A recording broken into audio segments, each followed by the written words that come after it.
આપ સૌને મારા સુપ્રભાત. આજે કન્યા કેળવણી મહોત્સવ અને શાળા પ્રવેશ ઉત્સવ 2025-26ના આ શુભ પ્રસંગે મને સ્વાસ્થ્ય પર્યાવરણ વિશેષાંતિ કહેવાનો મોકો મળ્યો છે, તેનો મને ખૂબ જ આનંદ છે. આપણે તો જાણીએ છીએ કે જો આપણે સ્વાસ્થ્ય રહીએ તો સારું ભણી શકીએ અને સારા કામ પણ કરી શકીએ છીએ. અને સ્વાસ્થ્ય રહેવા માટે આપણે આપણા પર્યાવરણ પર સ્વચ્છ રહેવું જરૂરી છે. પર્યાવરણ એટલે કે આપણા ઘરની આસપાસની હવા, પાણી, વૃક્ષો, જમીન અને બધા જીવજંતુઓ. આજકાલ આપણે જોઈએ છીએ કે આપણી ઘરની આસપાસ ઘણી ગંદકી છે. વાહનનો ધુમાડો, કારખાનામાંથી નીકળેલ કચરો,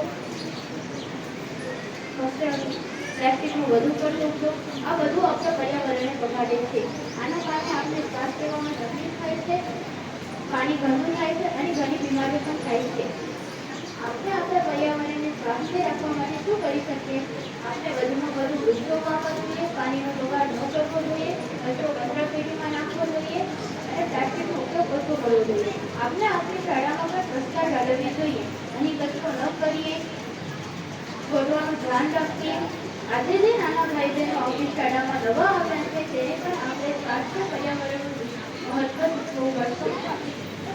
ખાસ કરી દીકરીને ભણાવવી ખૂબ જ જરૂરી છે, કારણ કે એક ભણેલી દીકરી બે ગણે ઉજાડે છે.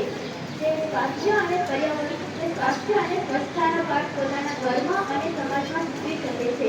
ચાલો આપણે બધા ભેગા મળીને નક્કી કરીએ કે આપણે બધા આપણા પર્યાવરણને સ્વચ્છ અને સ્વાસ્થ્ય રાખીશું.